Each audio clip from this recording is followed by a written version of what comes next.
The space station was busy that day. Ships came and went like bees around a hive. Traders shouted their prices. Travelers moved through the crowded halls. And somewhere in the middle of all this noise, a woman with pale blue skin walked alone. Her name was. She was a race known for their gentle nature and beautiful appearance. Her skin was the color of a winter sky, and her eyes shone like silver moons. She wore a simple dress and carried a small bag. She was here to buy medicine for an old friend back home. Moved through the market with a small smile on her face. She was not afraid. Why would she be? This was a neutral station. All races were welcome here. Violence was forbidden. She had visited many times before without any trouble. But today was different. Today, someone was watching her. 3 figures stood in the shadows near a food stall. They were tall, skinned creatures with 4 arms and sharp teeth. They were known across the galaxy as raiders and slavers. They took what they wanted and sold it to the highest bidder. The leader of this group was called. He had a scar across his face and cold, empty eyes. He watched walk past and smiled an ugly smile. "A female," he said to his companions. "Do you know how much she will sell for?" One of the others, a younger named, nodded eagerly. "Thousands, maybe more. The rich lords love servants." "Then we take her," said simply. The third, an older one called, looked worried. "But this is neutral ground. If we are caught—" "We will not be caught," cut him off. "We have done this before, we will do it again." Had no idea she was being followed. She stopped at a medicine shop and spoke kindly to the old merchant inside. She bought what she needed and thanked him warmly. Then she started walking back toward the docking bay where her small ship waited. The halls became less crowded as she moved away from the main market. The lights grew dimmer. Her footsteps echoed on the metal floor. That was when she heard them behind her. Turned around, 3 stood there blocking her path. Her heart began to beat faster. She knew what they were. Everyone knew what they did. "Can I help you?" she asked, keeping her voice calm. Smiled that terrible smile again. "Yes, you can come with us." "I would rather not," said. She took a step backward. It was not a question. They moved fast, tried to run, but was quicker. He grabbed her arm with 2 of his hands. She screamed, but no one was close enough to hear. Pulled out a device and pressed it against her neck. Everything went dark. When woke up, she was in a cage. The cage was small and dirty. The walls around her were made of rusty metal. She could hear the hum of engines. She was on a ship now, moving through space, going somewhere far away. Other cages lined the walls. Most were empty, but a few held other prisoners. A young creature with green scales cried quietly in the corner. An old man with fur sat with his head in his hands. No one spoke. Touched the cold metal bars and felt fear rise in her chest. She knew what would happen next. They would take them to a market. They would be sold like animals. She might never see her home again. But more than her home, she thought of him. She thought of was her husband. He was a human, a species that had only recently joined the galactic community. When first met him, she did not understand why other races whispered about humans with fear in their voices. Was kind. He was gentle. He made her laugh and held her when she was sad. But she had also seen the other side of him. Once a group of pirates tried to attack their small cargo ship, had been terrified, but had been calm, too calm. She watched him move through the ship like a ghost in the night. She heard screams that did not belong to them. When it was over, came back to her with blood on his hands and worry in his eyes, worry not for himself but for her. "Are you okay?" he had asked softly. She had nodded, unable to speak. That night she understood why the galaxy feared humans. Now, sitting in this cage, felt something unexpected. She felt sorry for the. Before they took her, she had managed to press a small button on her bracelet. It was a gift from. He had made her promise to always wear it. "If you are ever in trouble," he had told her, "just press this button. I will come for you, no matter where you are. No matter what stands in my way, I will come. She had pressed the button. The signal had been sent. Walked into the prison area and looked at his captives with satisfaction. His eyes stopped on. "You are very quiet," he said. "Most cry when they wake up." Looked at him with eyes that held no fear anymore. "I am not most." Laughed. "Spirit, good, the buyers like spirit, it makes the breaking more fun for them." "You should let me go," said calmly. This made laugh even harder. "And why would I do that?" "Because my husband will come for me." Leaned closer to the cage. "And who is your husband? Some farmer, a weak little trader?" "No," said, "he is human." For just a moment, something flickered in his eyes. But then he laughed again, though this time it sounded slightly forced. "Humans," he said with a wave of his hand. "They are new to space. They are weak. They are nothing." Smiled then, and it was not a kind smile. "You do not know humans very well." Snorted and walked away, leaving alone in her cage. Far across the galaxy, on a small planet called Haven, a man sat in his garden. He was watering his flowers when a device on his wrist began to beep. He looked down at it and his face changed. The gentle look in his eyes disappeared. The soft smile vanished. What replaced it was something cold, something dangerous. Put down his watering can. He walked into his house and opened a locked cabinet. Inside were things he had hoped never to use again. He picked up a communication device and made a call. A voice answered. "Is that you? It has been years." "Gather the team," said. His voice was flat and hard. "Someone took my wife." There was silence on the other end. Then the voice spoke again, and this time it was just as cold as, "We will be there in 6 hours." Ended the call. He looked out the window at the peaceful sky and made a silent promise. He was coming for her, and anyone who stood in his way would regret it. The small house on Haven had been quiet for 3 years, had built it himself, board by board, nail by nail. He had planted the garden with his favorite flowers. He had hung pictures on the walls and painted the rooms in colors she loved. This house was meant to be their peaceful ending, their escape from a violent universe. Now that peace was gone. Stood in front of the locked cabinet. It had been closed for so long that dust covered its doors. Inside were weapons, armor, and tools he had promised himself he would never touch again. But promises meant nothing when was in danger. He opened the cabinet and began to prepare. First came the armor. It was black and fitted perfectly to his body. The material was light but strong enough to stop most weapons. He put it on piece by piece, remembering how it felt, remembering the man he used to be. Next came the weapons. A rifle that never missed, 2 pistols that could fire through steel, a knife that had ended more lives than he wanted to count. He checked each one carefully. Finally, he put on his coat. It was long and dark, and it hid everything beneath it. When he looked in the mirror, he did not see a farmer anymore. He saw a soldier. He saw a killer. He saw the Reaper. 6 hours later, a ship landed in the field behind his house. It was not a pretty ship. It was covered in scars and burn marks from old battles, but it was fast and strong and deadly. 5 people stepped out. The first was a tall woman with short black hair. Her name was. She had been a sniper in the old days, able to hit a target from miles away.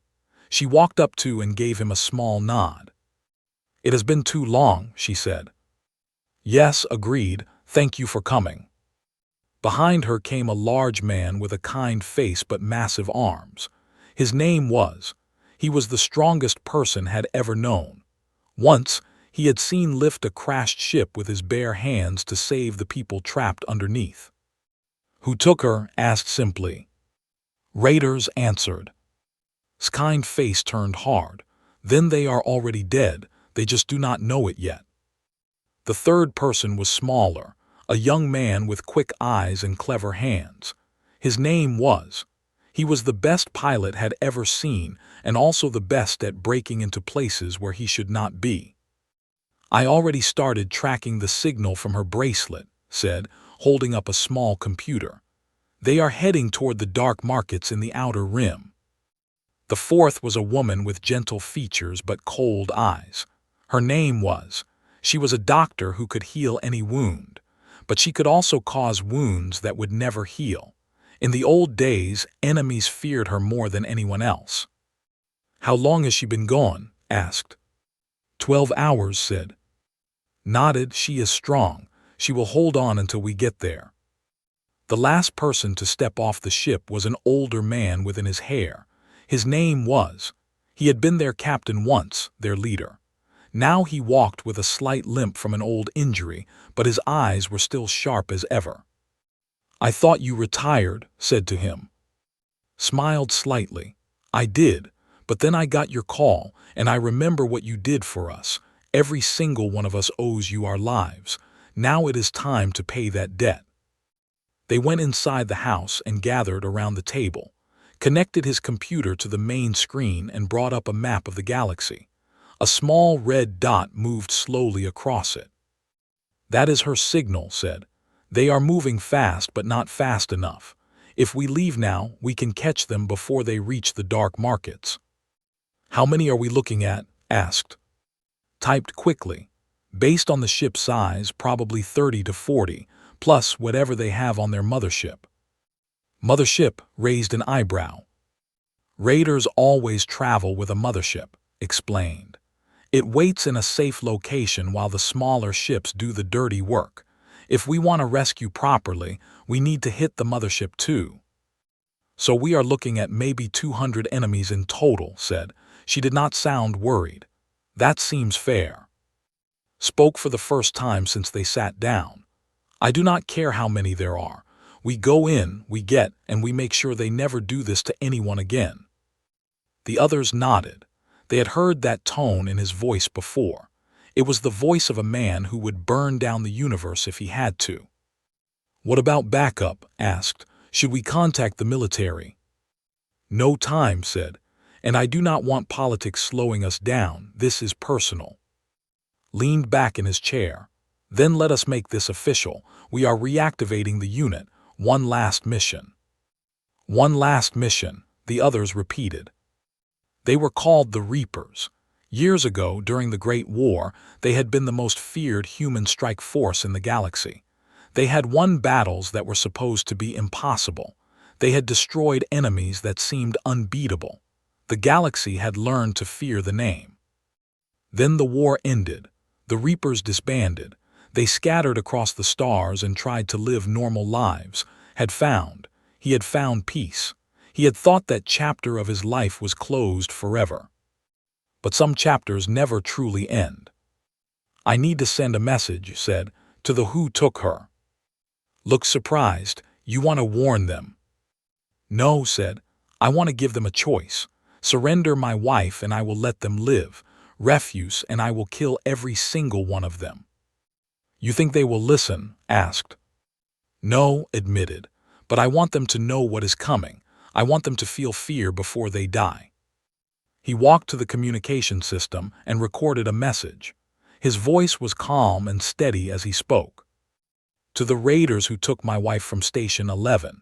My name is, some of you may know me by another name, the Reaper. You have taken something precious from me. I am giving you one chance to return her safely. If she is not released within 24 hours, I will find you. I will destroy your ships. I will kill your crews. And I will make your captain beg for death before I give it to him. This is not a threat. This is a promise. He ended the recording and sent it across every channel he knew the used. On the raider ship received the message. He played it for his crew and they all laughed. One human thinks he can stop us, said with a grin. He is insane. But the older did not laugh. His face had gone pale. Captain, he said slowly, I have heard that name before, the Reaper. Waved his hand, fairy tales to scare children. No, insisted. I had a cousin who fought in the war. He said the humans had a soldier who moved like death itself. Entire platoons would disappear when he came. They found only bodies. Enough, snapped. I do not care about old war stories. One human is nothing. Our mothership has 200 warriors. Let him come. We will add his skull to our collection. But that night could not sleep. He kept thinking about the message, kept hearing that calm, cold voice. And somewhere deep inside, for the first time in many years, he felt something he had almost forgotten. Fear. Far behind them, 17 ships launched from hidden bases across the galaxy. Each one carried members of old military units, friends who had heard what happened, warriors who still remembered what it meant to be a Reaper. The hunt had begun. The mothership was called the Iron Fist. It floated in the darkness of empty space like a giant metal beast waiting for food. The ship was old but powerful, covered in weapons and armor. For 50 years, it had terrorized trade routes and raided innocent stations. Its captain was a cruel named, and he answered to no one. Whence Raider ship docked with the Iron Fist was waiting. "What did you bring me this time?" asked. He was even larger than most, with more scars than smooth skin. His forearms were thick with muscle, and his teeth were filed to sharp points. "A female," said proudly. "Young and beautiful, she will sell for a fortune." Smiled his terrible smile. "Good. The dark markets have been asking for. Bring her to the holding cells with the others." Was pulled from her small cage and dragged through the ship. She kept her eyes open, memorizing every turn, every door, every guard position. If there was a chance to escape, she needed to be ready. The holding cells were deep in the belly of the ship. There were dozens of prisoners here, beings from all across the galaxy. Some cried, some stared at nothing, some had given up hope completely. Was pushed into a cell, and the door slammed shut behind her. An old creature with 4 eyes sat in the corner of the same cell. She looked at with something like pity. "Another one," the old creature said. "They take and take, it never ends." "How long have you been here?" asked. 3 months, maybe more. I stopped counting." Sat down on the cold floor. "Help is coming for me." The old creature laughed sadly. "That is what they all say at first. Then days pass, then weeks, then they stop saying it." "This is different," said quietly. "My husband will come." "And who is your husband? A king? An admiral?" "No," said, "he is a human." The old creature's 4 eyes went wide. She moved closer to, suddenly very interested. "A human? You married a human?" "Yes." The old creature was silent for a long moment. Then she spoke again, her voice barely above a whisper. "I have heard stories about humans. They say that when a human loves someone, they love with their whole being, and when someone hurts what they love," she paused. "They say humans do not stop, they do not forgive, they do not forget." "The stories are true," said. For the first time, the old creature smiled. It was a small smile, but it was real. "Then maybe there is hope after all." Far away, 17 human ships moved through space like wolves hunting prey. At the front was ship, piloted by with steady hands. The others followed in perfect formation. Inside the lead ship, the team prepared for battle. Cleaned her rifle for the 100th time. Each piece was perfect, but she cleaned it anyway. It was her way of focusing. Did push-ups in the cargo bay. He had been doing them for 3 hours without stopping. His body was a weapon, and he kept it sharp. Sat in the medical bay, organizing her supplies. Bandages, medicines, poisons. She was ready to heal or harm whatever was needed. Studied the maps of motherships, looking for weaknesses. He had fought them before long ago. He knew how they thought. And stood at the front window, staring into the darkness of space. He had not slept since the signal came. He had not eaten. He could only think of. His voice came over the speakers.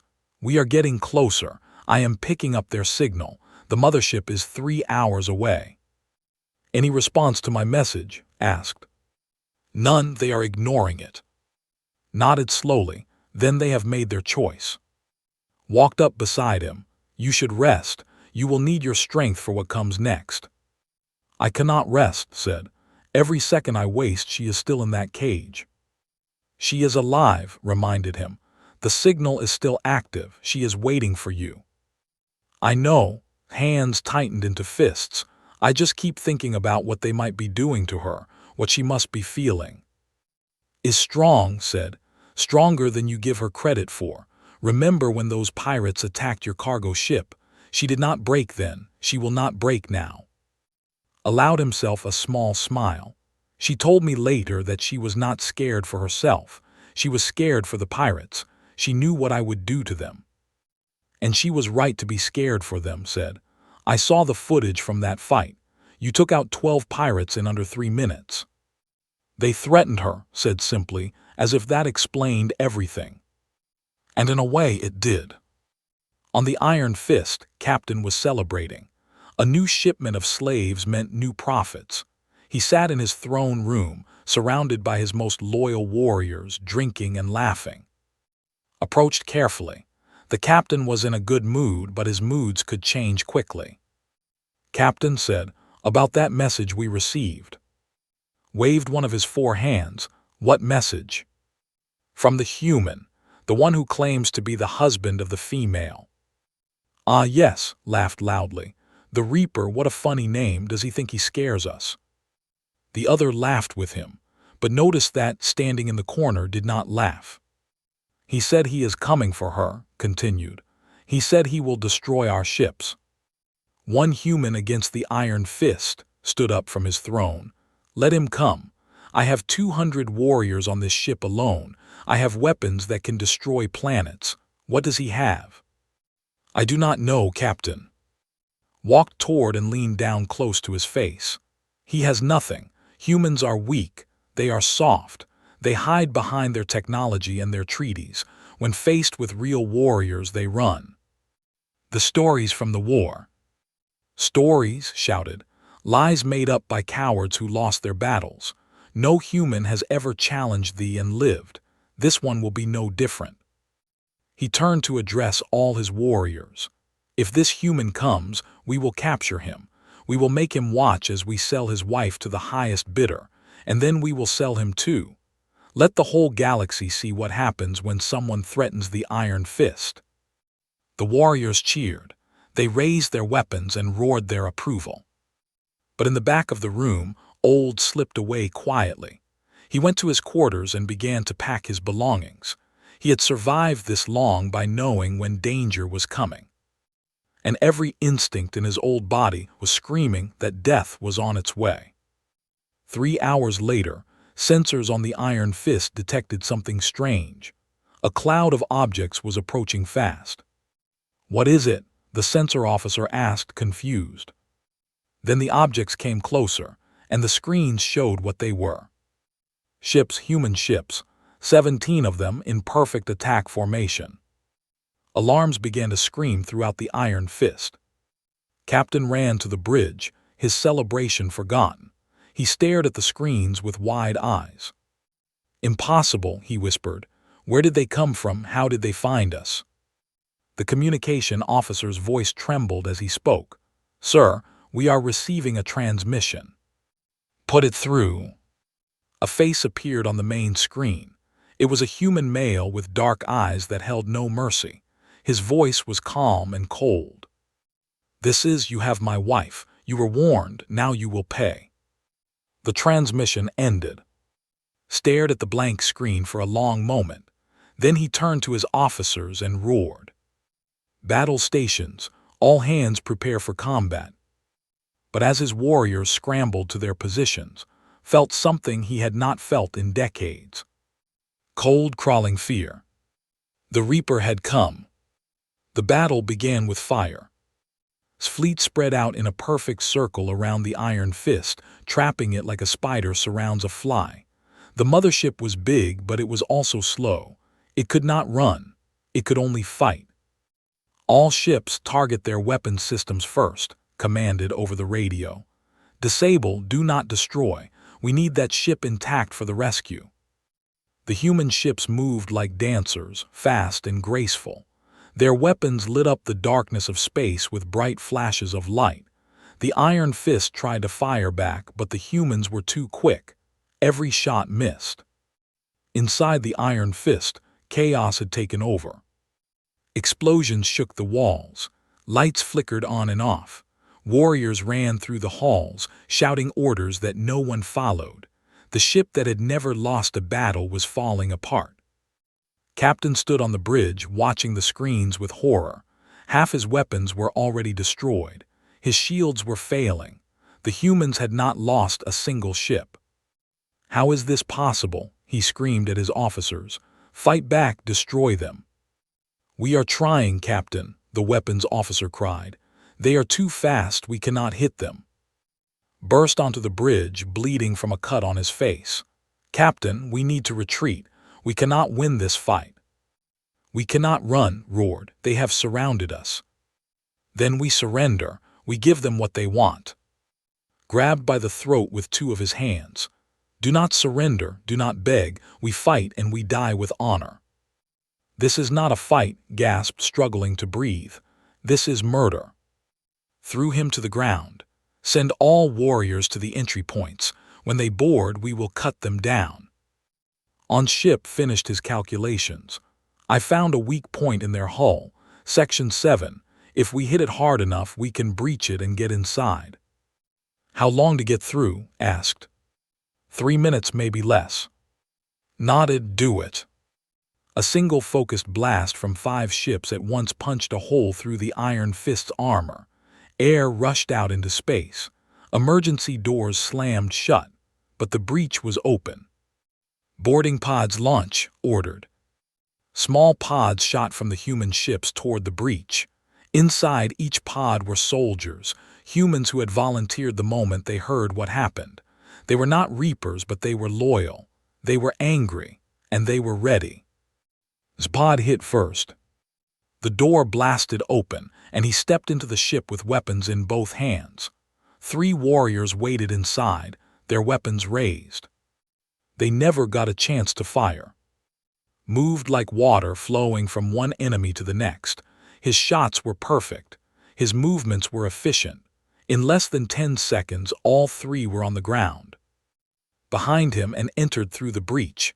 More pods arrived, bringing more soldiers. "Take a team and secure the bridge," said. "Clear the upper decks. I am going to the holding cells." "Alone?" asked. "I move faster alone." No one argued. They knew that tone. They knew nothing would stop him. Ran through the halls of the Iron Fist. Every warrior who appeared was taken down in seconds. He did not slow. He did not hesitate. He was a force of nature, unstoppable and deadly. They had never seen anything like it. They were warriors, trained since birth to fight. But this human was something else. He moved through them like they were standing still. Word spread through the ship. "The Reaper is here. The Reaper is coming. Run, hide, pray." But there was nowhere to hide. In the holding cells, heard the explosions. She felt the ship shaking. The other prisoners looked around with fear but smiled. "He is here," she whispered. The old creature with 4 eyes grabbed his arm. "What do we do?" "We wait," said, "and we stay away from the doors." Minutes passed. The sounds of battle grew closer. Gunfire, screams, silence, then footsteps. The guards at the holding cells turned toward the entrance, their weapons ready. There were 10 of them, armed and dangerous. The door exploded inward. Watched through the bars of her cell as a single figure stepped through the smoke. He was dressed in black, with a long, dark coat. His face was calm, but his eyes burned with cold fire. Yes. The guards fired, moved.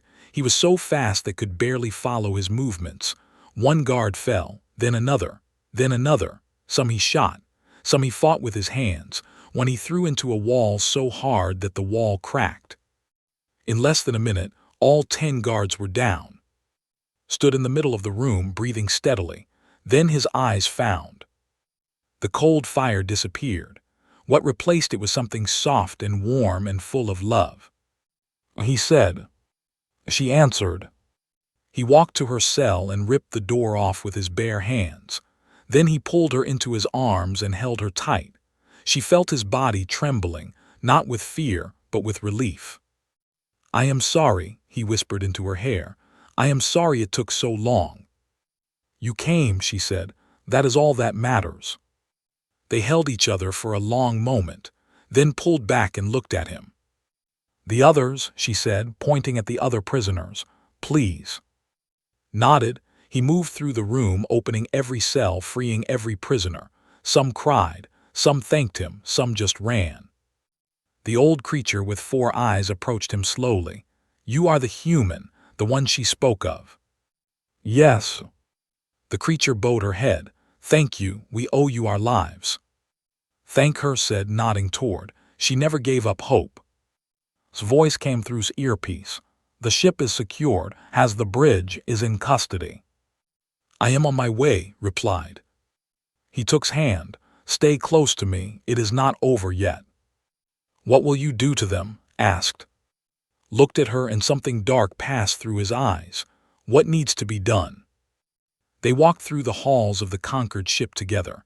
Everywhere they looked, the evidence of battle was clear. Bodies lay where they had fallen.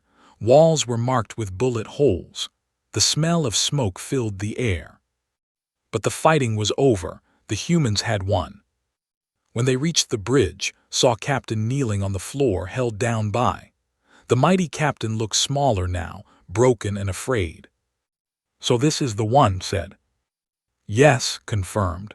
"The others tell us he gave the orders. He is responsible for all of it." Walked toward and stood over him. The captain looked up with hatred in his eyes, but beneath the hatred there was terror. "You should have listened to my message," said quietly. "You think you have won," spat. "You think this changes anything. There will be others, more raiders. You cannot stop all of us." Knelt down so he was face to face with the captain. When he spoke, his voice was soft and terrifying. "Then I will send them a message, through you." His face went pale. Stepped forward and touched shoulder. "He is not worth it," she said gently. "Do not become the monster they say you are, not for him." Looked at her. For a moment the darkness in his eyes fought with the love. Then slowly the darkness faded. "Lock him up," said Tu. "We will deliver him to the authorities. Let the galaxy judge him." Was dragged away, relief mixing with shame on his face. Approached with a report. "We have freed 147 prisoners. The ship is ours. 0 human casualties." Zero asked. Smiled slightly. "They were not ready for us. They never had a chance." Looked around the bridge at his team, his friends, his family. They had come for him without hesitation. They had fought without fear. "Thank you," he said to all of them. "I can never repay this." "You do not need to," said. "You would have done the same for any of us." She was right, he would have. Squeezed his hand. "Can we go home now?" Nodded. "Yes, let us go home." News travels fast in space. Within hours, every corner of the galaxy knew what had happened. The Iron Fist, the most feared raider ship, had been defeated, not by a fleet of warships, not by a powerful government, by 17 humans and one man's love for his wife. The story was told in space stations and trading posts, in grand palaces and humble homes. It spread from planet to planet, from system to system, until everyone had heard some version of it. They said the Reaper came from the darkness like a ghost. They said he killed 50 warriors alone. They said he tore open the prison doors with his bare hands. They said he looked at Captain with eyes that held no soul. Some of the stories were true, some were exaggerated, but the message was clear. Do not touch what belongs to a human. Captain was delivered to a galactic court. His crimes were many, and his trial was short. He was sentenced to life in the deepest prison in known space, where no light ever reached. As the guards dragged him away, he looked back at the courtroom with empty eyes. The mighty Captain had become a broken old creature. Everyone who saw him understood that there are worse things than death. Was given a lighter sentence because he cooperated with the authorities. He named other raider captains, revealed hidden bases, and exposed the entire network of slavers. His information led to the rescue of thousands of prisoners across the galaxy. Some said he did it to save himself. Others said he did it because he had finally seen what true power looked like, and it had changed him. Old escaped before the battle even started. He had taken a small shuttle and fled into the unknown regions of space. Some say he died out there alone. Others say he found a quiet planet and lived out his days in peace. No one knows for sure. Perhaps that was the choice any of them made. For the prisoners who were freed from the Iron Fist, life slowly returned to normal. They went back to their homes, their families, their worlds. Many of them never spoke of what happened in those dark cells, but all of them remembered the human who came for them. All of them told their children and about the day they were saved. The old creature with 4 eyes returned to her home planet. She lived for many more years and became a respected elder in her community. Whenever young ones asked her about the universe, she would tell them one story more than any other. "There is a species called humans," she would say. "They are small compared to many races. They are young compared to ancient civilizations. But they love with a power that the galaxy has never seen. If you ever meet a human, treat them with respect, and never, ever harm someone they care about." The other raiders heard the story too. They gathered in their hidden bases and spoke in worried whispers. The Reaper was real. The humans were dangerous. Many decided to find new work, safer work, far from human space. Slave raids on neutral stations became rare. Trade routes became safer. The galaxy was a little bit better because of what happened. And what about Int? They returned to their little house on Haven. The garden had been left alone for weeks, and some of the flowers had wilted.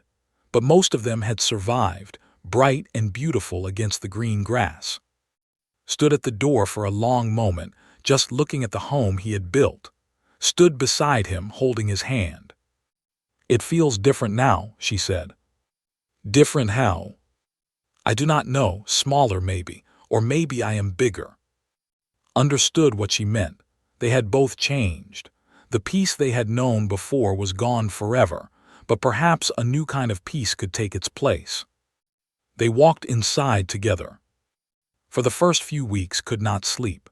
Every night he would wake up in cold sweat, reaching for weapons that were not there. Would hold him, whisper soft words, remind him that she was safe. Slowly, very slowly, the nightmares began to fade. Had her own struggles.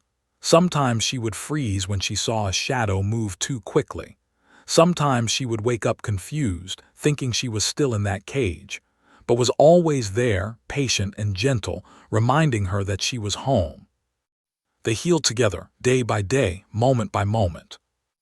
The team came to visit often, would bring news from across the galaxy, would help repair things around the house that had neglected, would tell jokes that made everyone laugh, would check on their health and scold for not eating enough, and would sit within the garden, drinking tea and talking about everything and nothing. "You know," said one afternoon, "the military wants to give you a medal." Shook his head. "I do not want a medal." "I told them you would say that. They also want to make a documentary about you. Interviews, footage, the whole thing." "No." Laughed. "I told them that too." They sat in comfortable silence for a while, then spoke again. "What you did, it reminded everyone what humans are capable of. Not just violence, not just war, but love. The kind of love that moves mountains and crosses galaxies. The kind of love that makes the powerful tremble." "I just wanted my wife back," said simply. "That is exactly my point," smiled. "To you it was simple. To the galaxy it was a miracle." As the months passed, life found its rhythm again. Returned to his garden, returned to her research and her friends. They ate dinner together every evening and walked through the fields as the sun set. They talked about the future, about children maybe, about growing old together. One night as they lay under the stars, asked a question. "Would you do it again, if you had to?" Did not hesitate. "Yes." Even knowing how dangerous it was, even knowing you could have died. 1,000 times, yes. Was quiet for a moment. Then she moved closer to him, resting her head on his chest. I never doubted you would come, she said. Not for a second, even when they laughed at me. Even when they said no one was coming, I knew. How did you know? Because I know who you are. Not the reaper, not the soldier. You, the man who waters his flowers every morning. The man who sings terrible songs when he thinks no one is listening. The man who held me when I cried and never asked why. Smiled, my singing is not that bad. Laughed, it is, it really is.